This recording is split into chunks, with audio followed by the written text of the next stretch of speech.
Hi friends, welcome to பிஎல்கான information YouTube channel.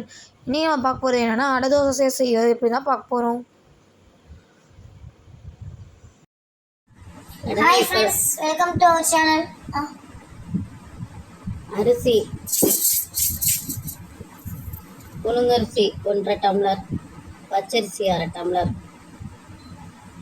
துவரம்பருப்பு 1/2 tumbler, கடலைப்பருப்பு 1/4 டம்ளர்,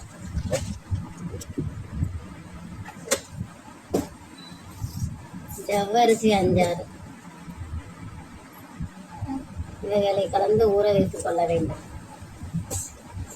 ஊறிய பிறகு தேவையான பொருட்கள் அடை தோசைக்கு: மிளகாய் வத்தல் ஒரு 10, மஞ்சத்தூள் 1 சிட்டிகை, பெருங்காயத்தூள் 1 சிட்டிகை, சோம்பு கொஞ்சம், உப்பு. நம்ம இப்போ பார்த்தது எல்லாத்தையுமே மிக்சியில் போட்டு அரைச்சிக்கணும். அரைச்சதுக்கப்புறம் மாவா நமக்கு கிடைக்கும்.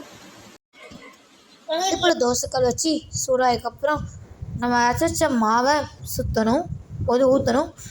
நமக்கு இப்போ அடை தோசை கிடச்சிருச்சு. தேங்க்ஸ் ஃபார் வாட்சிங் மை வீடியோஸ் டு ஆல்.